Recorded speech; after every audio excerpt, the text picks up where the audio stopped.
Greetings, terrestrials!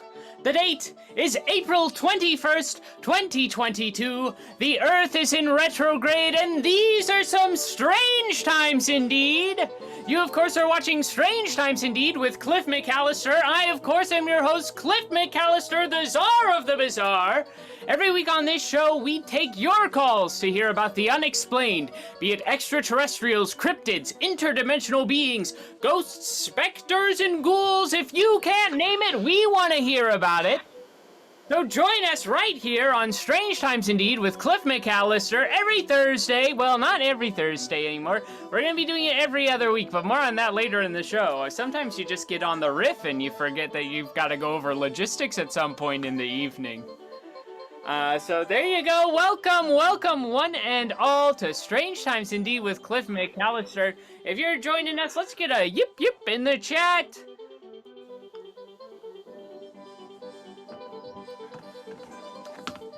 Now, before we get into calls this evening, of course, we do have Steven with us tonight. Steven, hello, how are you, my friend? Hey there, Cliff. Hey, hello. You ready to take some calls tonight, my friend? Let's take them calls. All right. So you know it. We'll have you right here. We'll have the link in the chat coming up later on. But first, top stories coming out from all over the world, all over the globe. Tonight, we've got really what I would say is like the extraterrestrial, the paranormal, the sightings, the top hits. Some of our greatest contenders are coming in tonight with some good news stories. Our first news story coming out of Washington. A class of 5th graders in Washington state have successfully lobbied their local government to declare their county a Sasquatch protection and refuge area.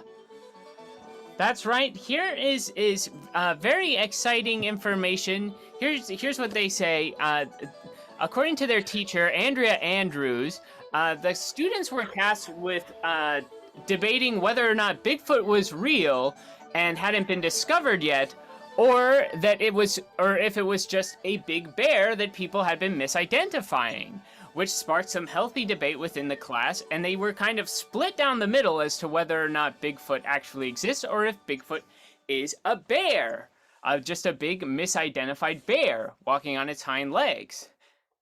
But so as they started to do this, everybody at least came to a point where they agreed that, like, whether or not you think Bigfoot exists, there isn't conclusive proof that it is just a bear, and there could very well be a Bigfoot out there in the forests. They went in and considered Bigfoot as what if Bigfoot were an invasive species, and if we were to protect Bigfoots, would they cause significant damage to the environment around them? And what they determined was ultimately that there are not enough evidence that there are plenty of them for them to be considered invasive in any way. So they put together a petition and they lobbied their local government, and they made some change to protect the Bigfoot in their county. Here's the actual reading of the Grays Harbor County Resolution. This is number 2022-037. A resolution of the Grays Harbor County Board of Commissioners acknowledging the potential extinction and necessity for protection of the Sasquatch. Whereas, legends, sightings, research, investigation, and recognition by various counties and in various states support the notion that Sasquatch, aka Bigfoot, Yeti, and Great Hairy Ape, exists, and whereas, if Sasquatch exists, it is not flourishing, given the unusual event of being sighted, and whereas, since Sasquatch is not flourishing, it is likely an endangered species and subject to great harm and extinction if it continues to be unprotected.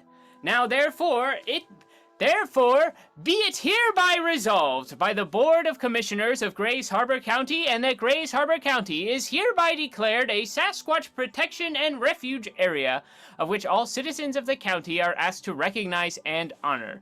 And then, of course, it's signed by the members of the board and all of that stuff. So, a very exciting Bigfoot protections there in Grays Harbor County. In Washington State. I think every county ought to every county, if you've got like a state forest, if these fifth graders can do it, why aren't all our forests, why aren't all of the national parks considered to be Sasquatch refuge and protection areas? Seems like a silly thing that the government would probably at this stage in time allow to pass just to get some meme points. And then we'd get actual legitimate protection for the Sasquatch by an accidental result of them trying to be hip and cool. I think we can really exploit their need to be likable right now to get some actual protection for the Sasquatches in our national and state parks. Everybody wants that clickbait. They want those likes. Even the government. So I think we can use this. We can use this to our advantage and get full protection for Sasquatches in our national and state parks. How will we do this? I haven't figured it out yet, but I know the potential is there, and that's all you need to get the start of a brand new change going. All you need is the spark of an idea, and you'll get it. Moving on to our next top story. All right, I was promising you all, this is really like, we're really getting pretty much like the big three tonight. The big three. We got Bigfoot. We got, drum roll, who's up next? Drum roll, drum roll. It's the challenger of the deep. It's the great white whale of cryptozoology. It's Nessie, the Loch Ness monster, that's right. There it is, in the Lake of Loch Ness, we have our second official Nessie sighting of 2022. This is news coming from SingularFortean.com. Tom Ingram, 36, of Portsmouth, England, was aboard the cruise ship the Spirit of Loch Ness when at approximately... Pardon me. Ooh, let's take that from the top. A clean read without the burps, please. Tom Ingram, 36, of Portsmouth, England, was aboard a cruise ship, the Spirit of Loch Ness, when at approximately 1:26 p.m. on April 4th, he said he saw something big on the ship's sonar. The ship had departed from Fort Augustus with a load of tourists for a scenic trip across Scotland's famous Loch Ness less than 30 minutes before, and was near the turning point of Invermoriston when the sighting occurred. We decided to take one of the regular cruises from Fort Augustus to get some scenic photos of the loch whilst we are there, Ingram told the Mirror.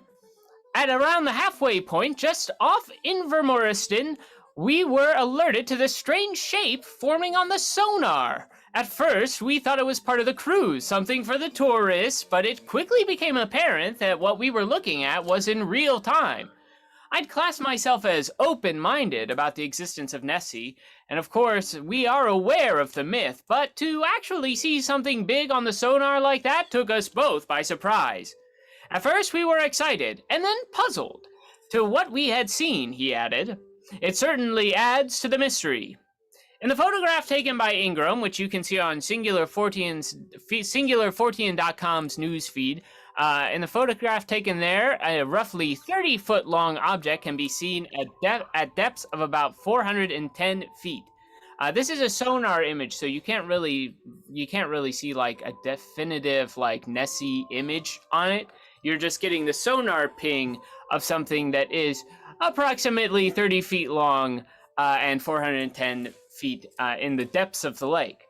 So you know that there is some large object there that is pinging the radar, but you can't quite tell exactly what it looks like. So I didn't load it into the show. You got to go to their website. Go support Singular 14. That's where we get a lot of our news from.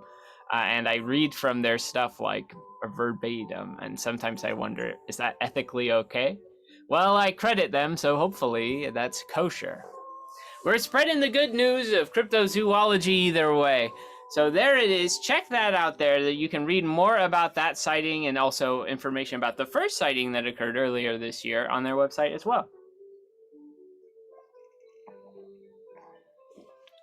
Tea break. Every now and then, folks, when you read 2 news stories in a row, you got to take a little tea break.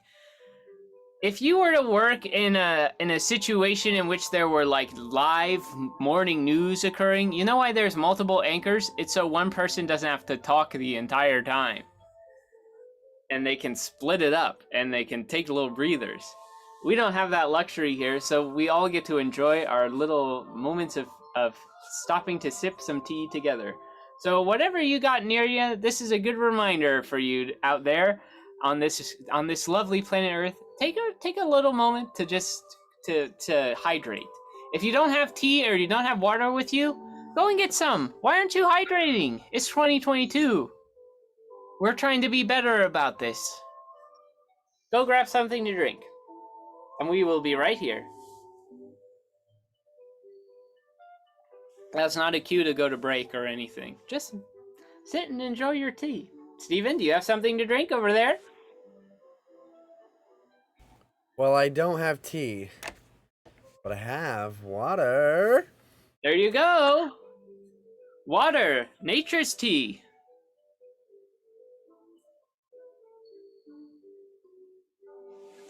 Ah, how lovely. Fair, Steven, this is, to be a little ecumenical, because we love the Earth here on Strange Times Indeed, which really means I should just go bagless, but I haven't done that yet. So the phase that I'm at is just reusing the tea bag once or twice. So this is mostly like warm water that I'm drinking it. There you go. Recycle your tea bags. Yeah, which is good because I don't need an extra dose of caffeine at this hour. No, right. Although, and we'll talk about this a little bit later, but you're gonna want that extra dose of caffeine tonight because tonight is the apex of the Lyrid Meteor Shower. Ooh, right, meteors, strangers from another world. There you go. So more on that in the second half of the show. Maybe your producer can get Cunningham Falls declared a Sasquatch protection area.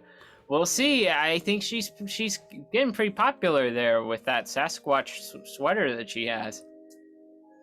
And everyone's like, wow, they're so cool. Probably ecumenical. I'd have to look up the definitions to big brain words. Probably a little bit of both, I'm trying to save money and to save the environment by reusing my tea bags and drinking hot water with just a taste of spearmint tea. Of that warm water. Hint of spearmint. A hint of spearmint. A hint of spearmint. A hint. Just a hint. All right, let's get into our next top story. We had Bigfoots. We had Nessies.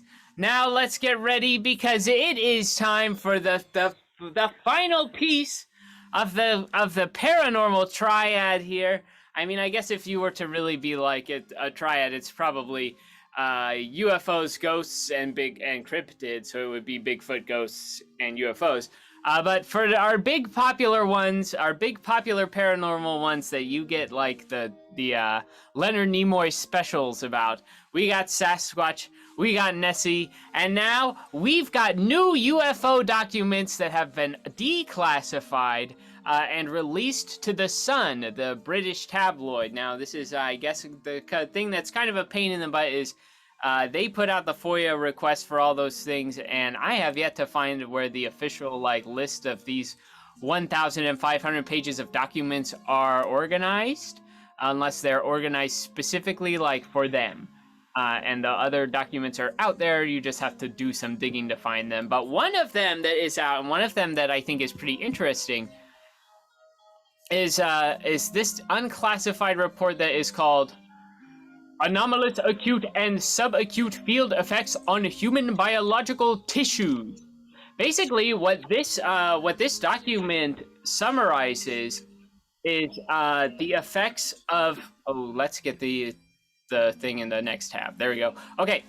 So basically what this summarizes is that there have been incidents in which folks have been exposed to these anomalous like aerospace aircraft, and they're anomalous as defined as something that they can't.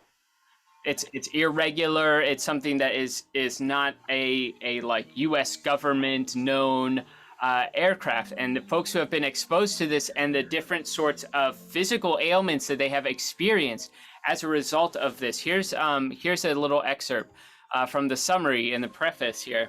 It says, several years ago, 3 previous fit and active individuals experienced an anomalous, irregular, or incongruous and inconsistent with their domain aerospace-related event. Within 72 hours, they suffered medical signs and symptoms, acute and subacute effects. Those included almost immediate erythema, heat and redness, overexposed to the presumed source of an electromagnetic radiation, skin, and varying degrees of the following as a function of their body surface exposure times: fever, pain, headaches, numbness, and parasitic and paresthesia, malaise, diarrhea, loss of hair, and alopecia. Insert Chris Rock Will Smith joke. Skin eruptions, boils, cardiac palpitations, beginnings of what were to become chronic headaches, and symptoms of insomnia and other sleep and dream disturbances. Moderate to occasional severe anxiety and insomnia. 2 of the persons also experienced photophobia, extreme sensitivity to light, dry and scratchy stinging eyes, and extreme inflamed bloodshot sclerae, the whites of the eyes, and the soft tissue swelling the eyelids. 1 of the 3 exposed moderate blood dyscrasia and the signs of radiation illness, and over several years developed signs of malignant transformations. Extensive but controversial investigations revealed the 3 had been subjected to an accidental exposure to in the near field meters to the broadband ultra-high radio frequency mixed radiations of RF radio frequency and NEMR, non-ionizing electromagnetic radiation, and microwave energies, including non-specific and unmeasured induced ionizing effects, probably mixed UVA, UVB, UVC, and centered around 785 megahertz. These 3 persons were antennae engineers subjected to an anomalous accident. And so basically this summarizes the details of various kind of injuries that folks have incurred as a result of having these experiences with these like anomalous aircraft. And one thing that it does go on to say with regard to this being released the first time this official document was put out with a FOIA request is it says in here in part of the summary, it remains a bit murky to me how Mr. Censored was able to FOIA, use the Freedom of Information Act to obtain the document. Other legitimate researchers had consistently not been able to obtain it. The above vignette is offered to make several points, both administrative and subjective, and scientific and objective. And then this bullet point here says, classified information exists that is highly pertinent to the subject of this study, and only a small part of this classified literature has been released. So what we see here is like the study that is kind of the breakdown of all of these events, but not everything like that is known about UAPs and about these anomalous aircraft activities. Even though this information is declassified, there's a lot of stuff that is still like top secret, and there's a lot of stuff that we don't know about. So they've released a whole batch of stuff to the sun, and hopefully we can find more of those documents and get more information on that to you, the people, soon, because you all deserve to know the truth about extraterrestrials and what they are doing out in the world and how they are interacting with us on the regular. I don't believe they're here with any ill intent.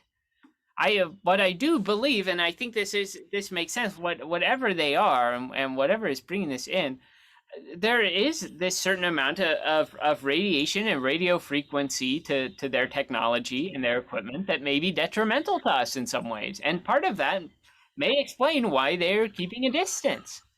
Because if they can observe this as a thing, you know, and they are traveling this far out into space, I like to think to some degree they're kind of cognizant of the footprint that they are leaving elsewhere.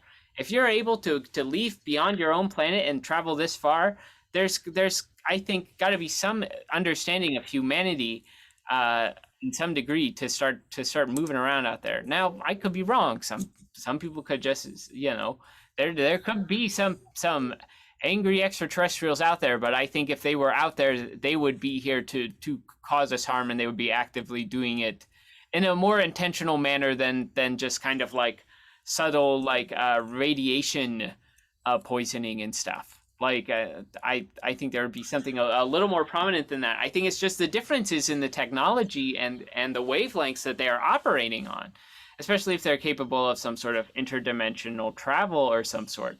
When you look at the images here and you look at the reports of like the radiation damage and the pain and whatnot that it has caused. And if you've ever seen on the History Channel, there's a show called The Secrets of Skinwalker Ranch. And it documents some of the studies that are currently going on at Skinwalker Ranch there in Utah, where there has been a lot of like anomalous, like unexplained events going on, whether it just be like bizarre beams shooting up into the sky or sightings of UFOs, bizarre cattle mutilations, incidents of almost like potential teleportation and stuff like that. You'll really see kind of the cross sections of what the folks who have experienced this anomalous activity have experienced, and what we have what has been happening at Skinwalker Ranch. So there you go. I think there is a big connection going on right there.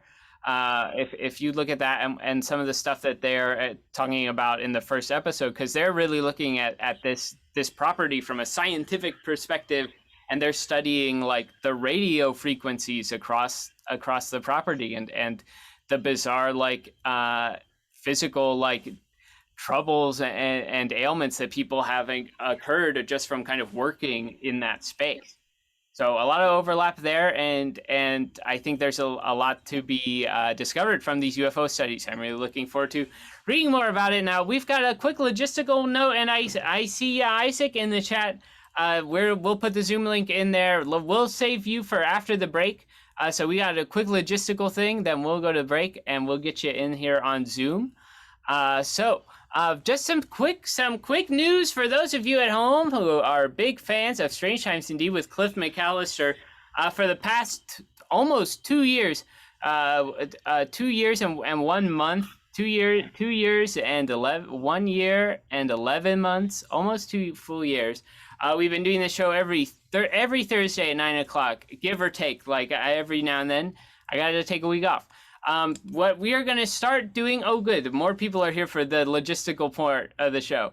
One thing that we're going to start doing is, starting this week, we're going to be doing Strange Times Indeed on our traditional Thursday night show.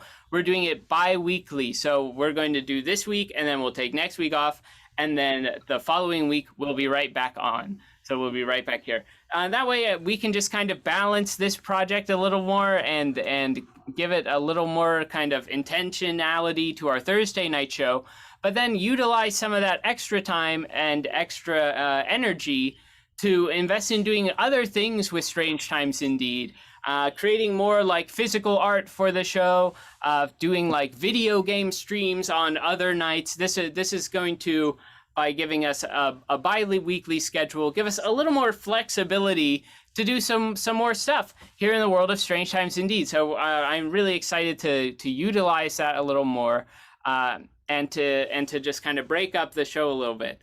So paranormal news, we get 3 news stories a week, and sometimes we're lucky. So this will give us a chance to curate that a little bit more as well. So be on the lookout. We're gonna be going bi-weekly. So the next show is gonna be in 2 weeks. I gotta start writing it down because I can't just say next Thursday anymore. Where's my calendar app? Here we go. So that next show is going to be on Cinco de Mayo. Cinco de Mayo is going to be our next show. It's not going to be themed in any Cinco de Mayo way. Although who knows? I'm sure we could probably find like a cool cryptid. to tie in. So we'll look into that. You see, now we have extra time to figure it out. Now, before we would have only 1 week, but now we'll have 2. And so if you're also thinking, well, hey, I love the idea of seeing Cliff McCallister stream some video games, or maybe just do like some chill, like, oh, Cliff's making art. I'll just sit here and watch Cliff make art, and I'll chime in. You know, we can kind of do our art night shows outside of Thursday nights on just like whenever I want to make art. And so you're probably thinking, where can I find that? Well, pause for dramatic effect.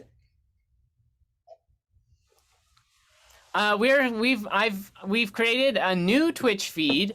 That's twitch.tv/Strange Times Indeed. And so for the stuff outside of our Thursday night show, you can find all of that on that feed. So please, if you take a moment, you can go and check that out and follow that during the break. When we go to break, go to that page and you can hit follow on that. So then you'll get to watch the video game streams and the art streams and the stuff that we do outside of our Thursday night show. And we're going to keep doing the Thursday night show here on twitch.tv/MetComedyNight through the end of June. And then we're going to switch over and it'll all be on our Strange Times Indeed feed. So there's the logistical news there. So make sure you follow that one now. Get ahead of the curve and get on there so you'll get to see our other streams as well. But you can also follow us right here. Because it's all you can loop things together on Twitch. You can host the other channels when they're going. So if you go over to the Strange Times Indeed page now, it's showing you the Met Comedy Night feed. It's showing you this feed right here. So you can pull that up. You can click follow on that, and you'll still be watching this because it should be hosting it as long as we're streaming it. If I set it up correctly. And vice versa. So when we are going on Thursday nights in the future, you'll still be able to find it on there, unless Met Comedy Night has their own Thursday night thing that is somehow streaming. But there you go. We're all keeping it moving. So there it is. You know what? Let's go to the break. And then I see we've got a call for the Zoom link. So Steven, let's get the Zoom link in the chat so we can get Isaac on here. And then the rest of you, go ahead, follow the Strange Times Indeed. Follow the Strange Times Indeed Twitch page, and also be sure to bookmark our new website, strangetimesindeed.com. Go over there, check it out. We got a brand new website. It looks the closest I could get it to like an old 90s like GeoCities page, and that's really the best kind of website that this show would have. So go check that out as well. We're gonna go to break. We'll be right back with your calls here on Strange Times Indeed with Cliff McCallister. Stay strange, terrestrials.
Greetings, terrestrials. The date is April 21st, 2022. The Earth is in retrograde, and these are some strange times indeed.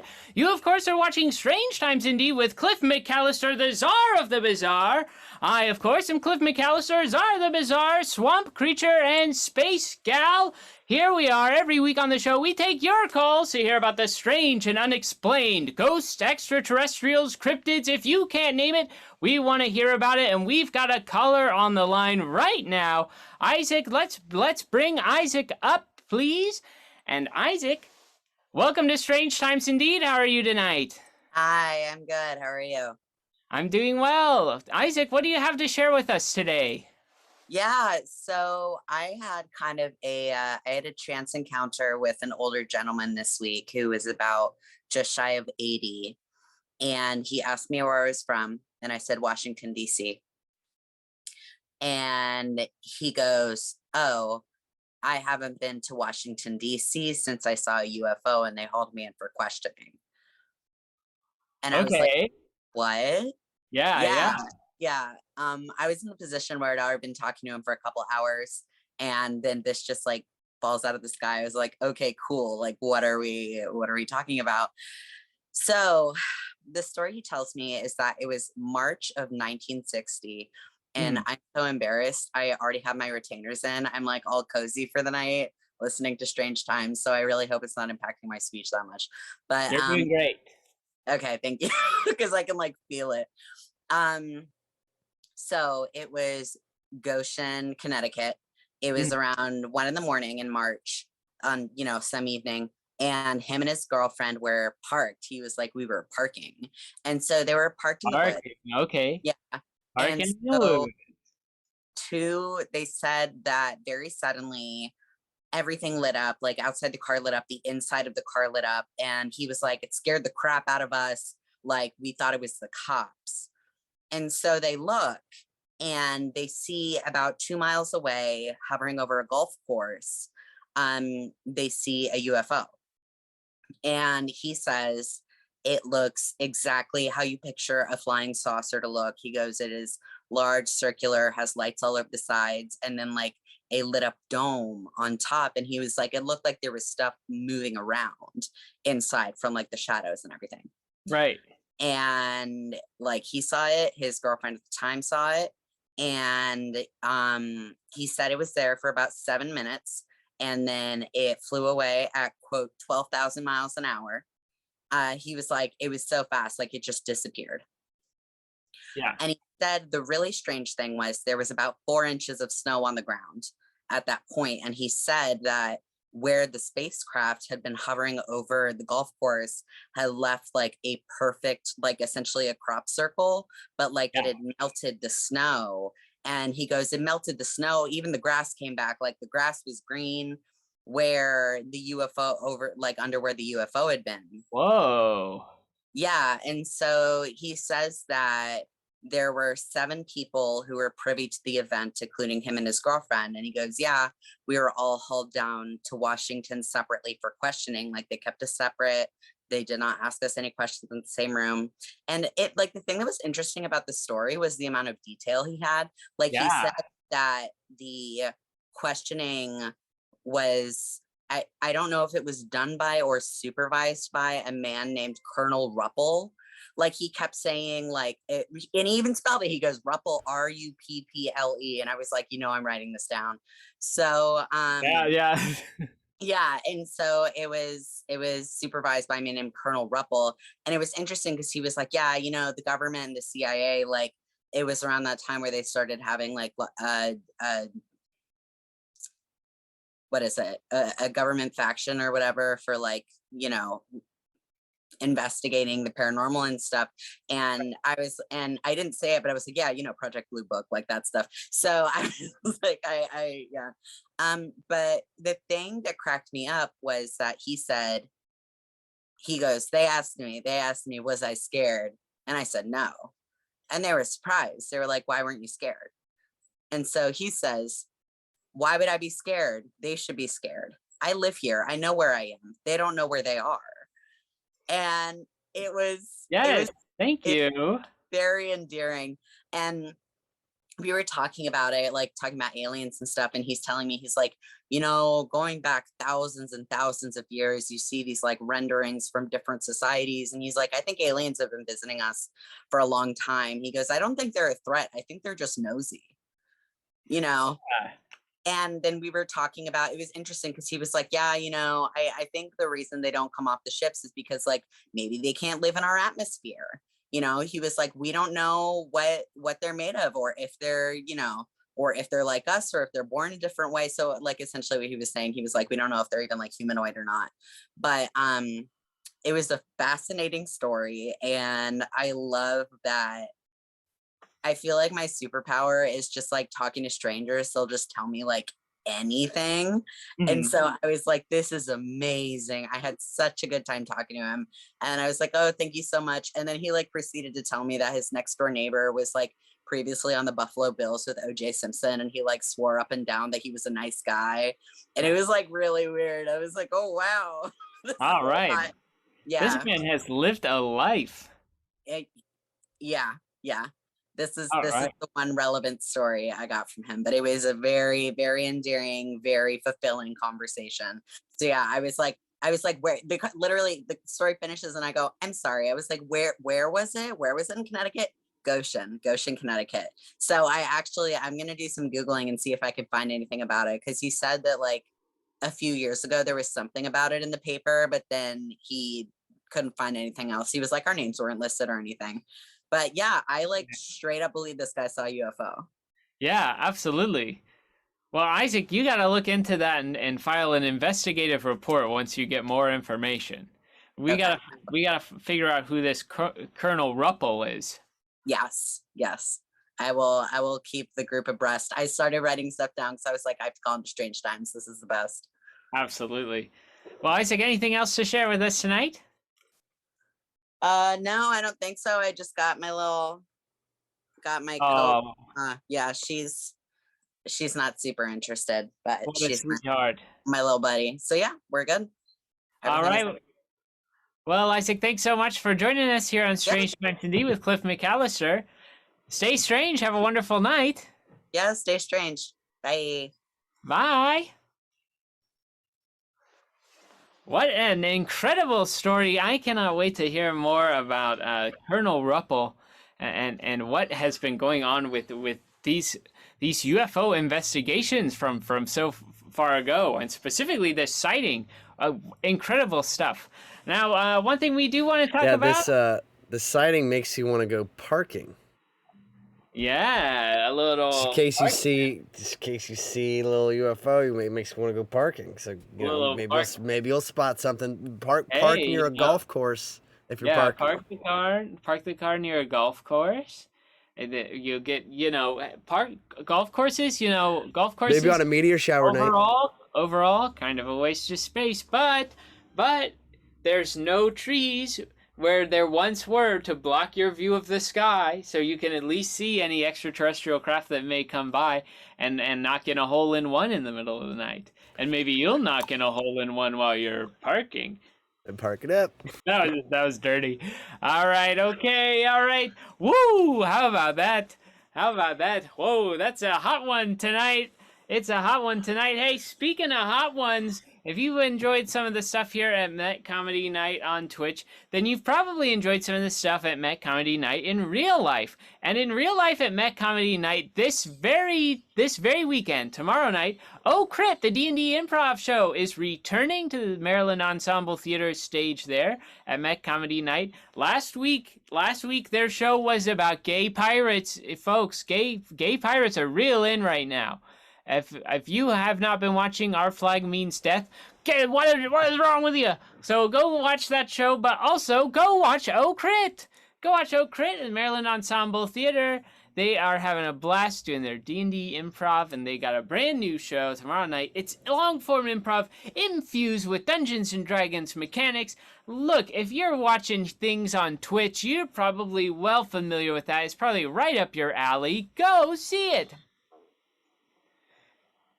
In other news, happening at the Maryland Ensemble Theater this weekend, it's the closing weekend of Meteor Shower, the newest play from playwright and stand-up comedian Steve Martin. And Stephen, our own Stephen Craig, is actually sometimes, maybe, if only someone would get bonked in the head in Meteor Shower. Hello, everyone. Hello. Yes, Meteor Shower is such a wonderful, absurd comedy, and you might see me if someone gets bonked in the head. Yeah, Stephen, hey, pop up here. Tell us about it for a minute. Well, actually, let me come right over by you, Cliff. Meteor Shower, it's a great show. It's absurd comedy. It's not realism at all whatsoever because the timeline just jumps around. They'll do this scene and then it jumps way forward and then it jumps back and then they do this same scene again and you're like, what's like going on? Nolan film. Precisely, almost could be. If you liked Inception, then Meteor Shower could be for you.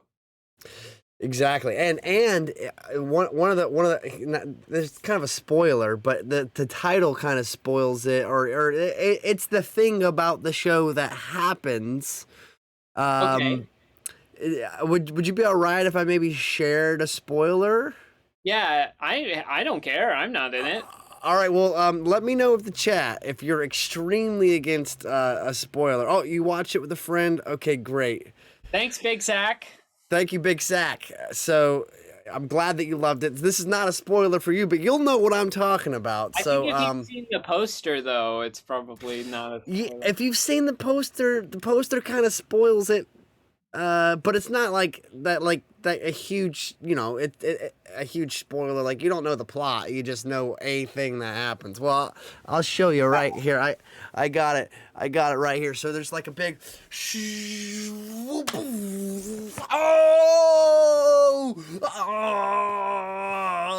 my goodness. But holy, you can see straight through my chest. Okay, but here's what I don't understand.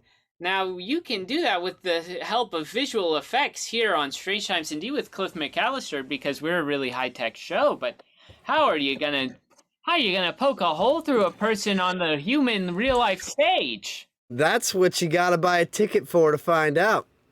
All right. Hole goes through a person. A hole goes through a person. A hole goes. A meteor goes through a person to make a hole. A hole goes through a person to make a meteor. Who knows? But you got to buy a ticket to figure it out. And does that person like keep doing stuff over the other parts of the show? There's only 4 characters. Wouldn't it be helpful? How are they gonna do it with the big old hole in them?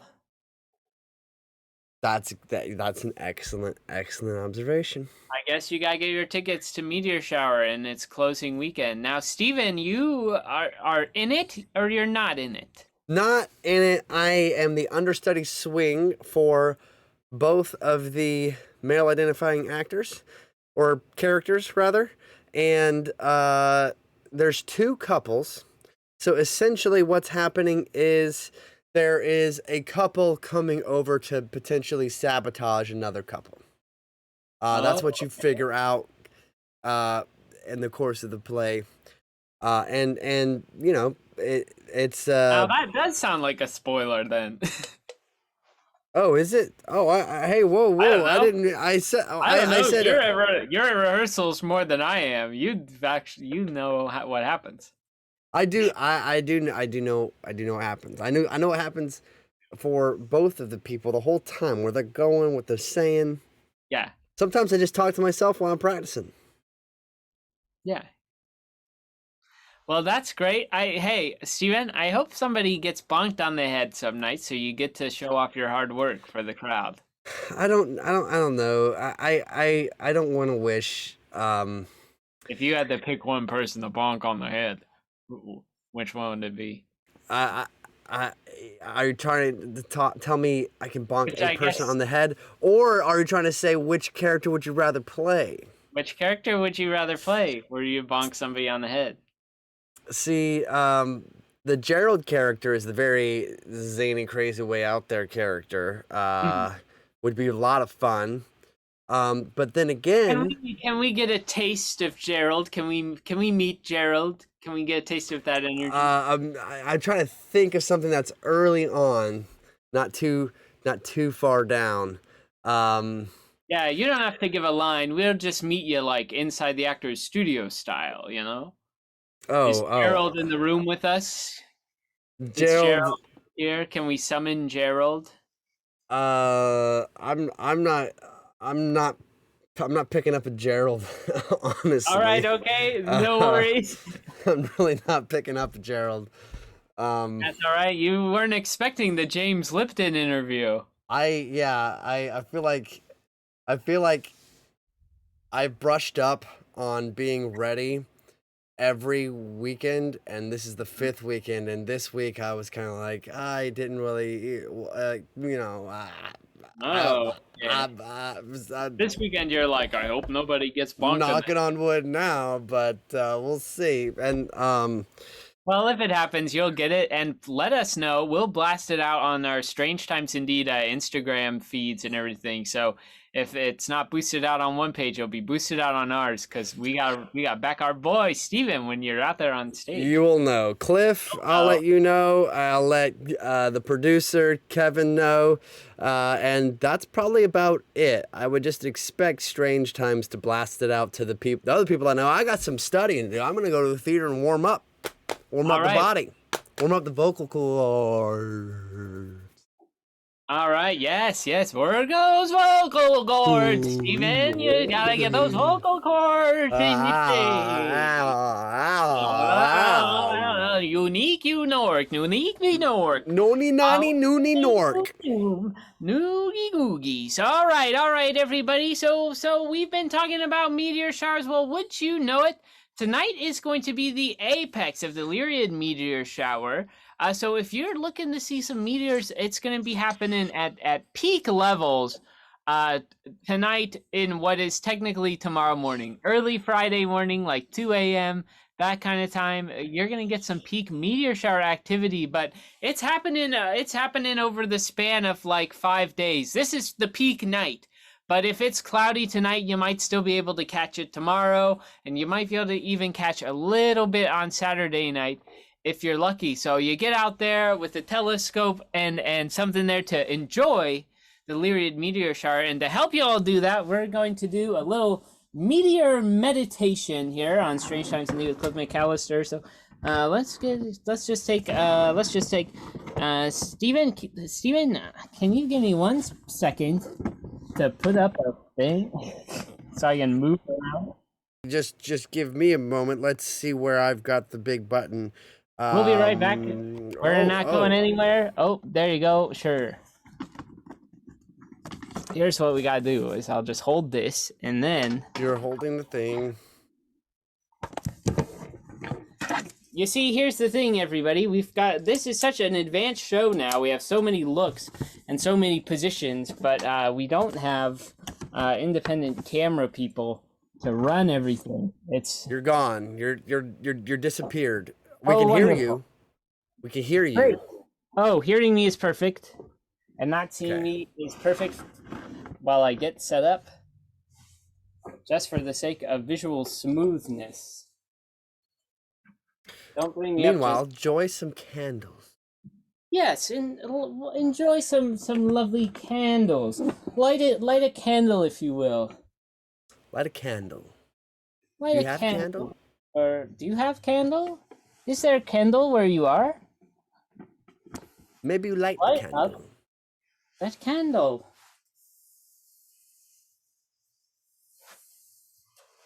We've got a comment in the chat that I didn't see. Gerald equals parkour. Parkour is popular in this show, eh? Kind of guy that would do parkour in your living room, I guess. That's the kind of guy Gerald is. All right. Well, there we go. Steven, you can go ahead and bring me back on. Coming back on. Cliff. Thank you, my friend. We are attuning our energies here tonight. And we are getting those of you at home ready to enjoy a meteor shower. And enjoy the oncoming celestial showers from space, hence meteor showers. So go ahead, if you will, and open yourself up to the possibilities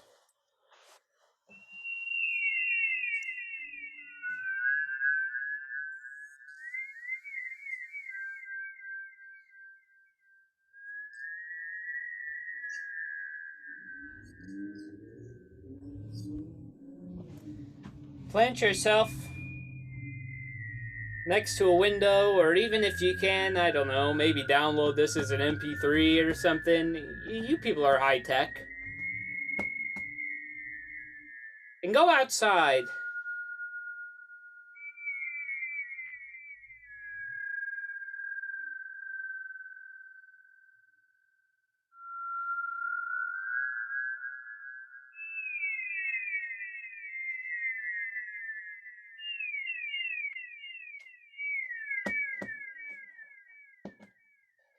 Are you there?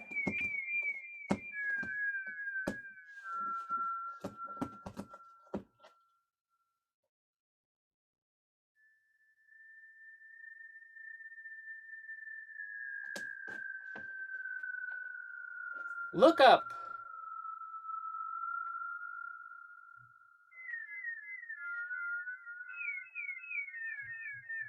And just take for a moment to marvel at the stars.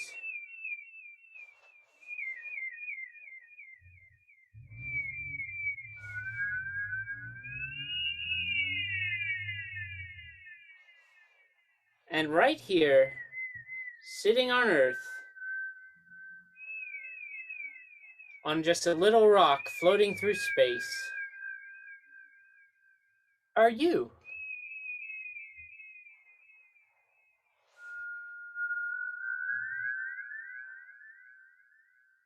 Enjoying your time,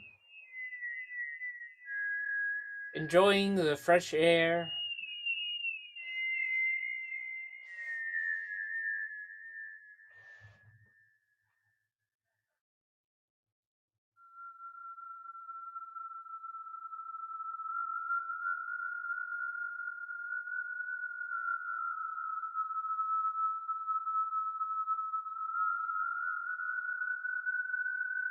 Take for a moment and breathe in your nose and out your mouth.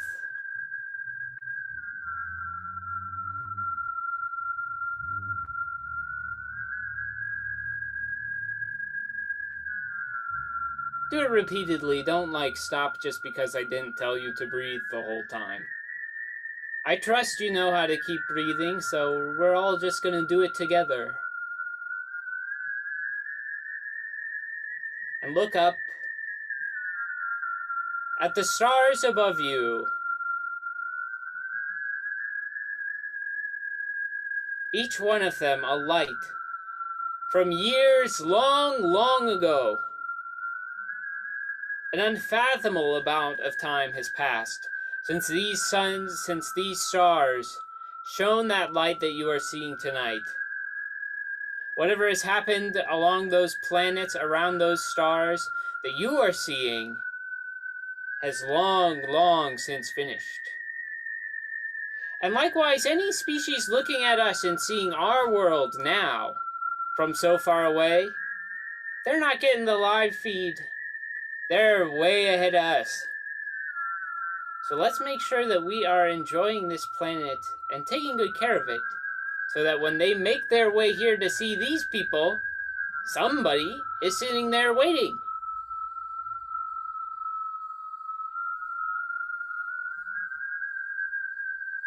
But for now, you're doing one of the most important first steps to that. You're outside, you're in the fresh air, and you're looking out at the world around you.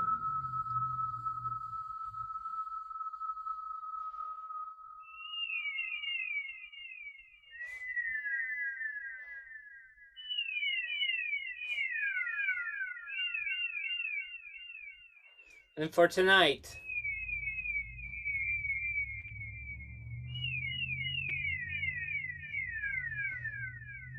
enjoy the beautiful showers of space dust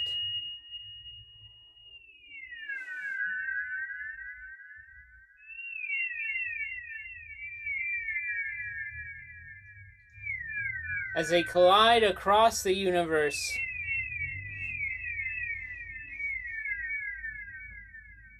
And as they fizzle into our atmosphere.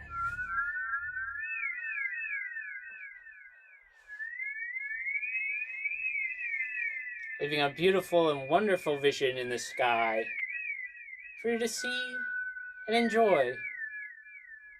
And you don't need to blow up fireworks to do it either. It just kind of happens every now and then. So get out and enjoy that meteor shower.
This has been Strange Times Indeed with Cliff McCallister.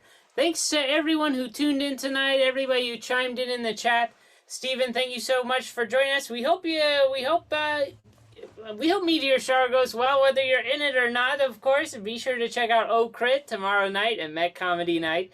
And join us next Thursday here, not next Thursday, 2 Thursdays from now on Cinco de Mayo for the next episode of Strange Times Indeed with Cliff McCallister right here on twitch.tv/MetComedyNight. And don't forget, check us out on twitch.tv/StrangeTimesIndeed for new side feeds, video game feeds, additional content. Go check us out there for all that more stuff. And follow us on Patreon. If you like what we're doing, you want to see us do even more, you can support us at patreon.com/StrangeTimesIndeed. Chunk of that goes to us here, and a chunk of that also goes to Steven for the good work that he's doing.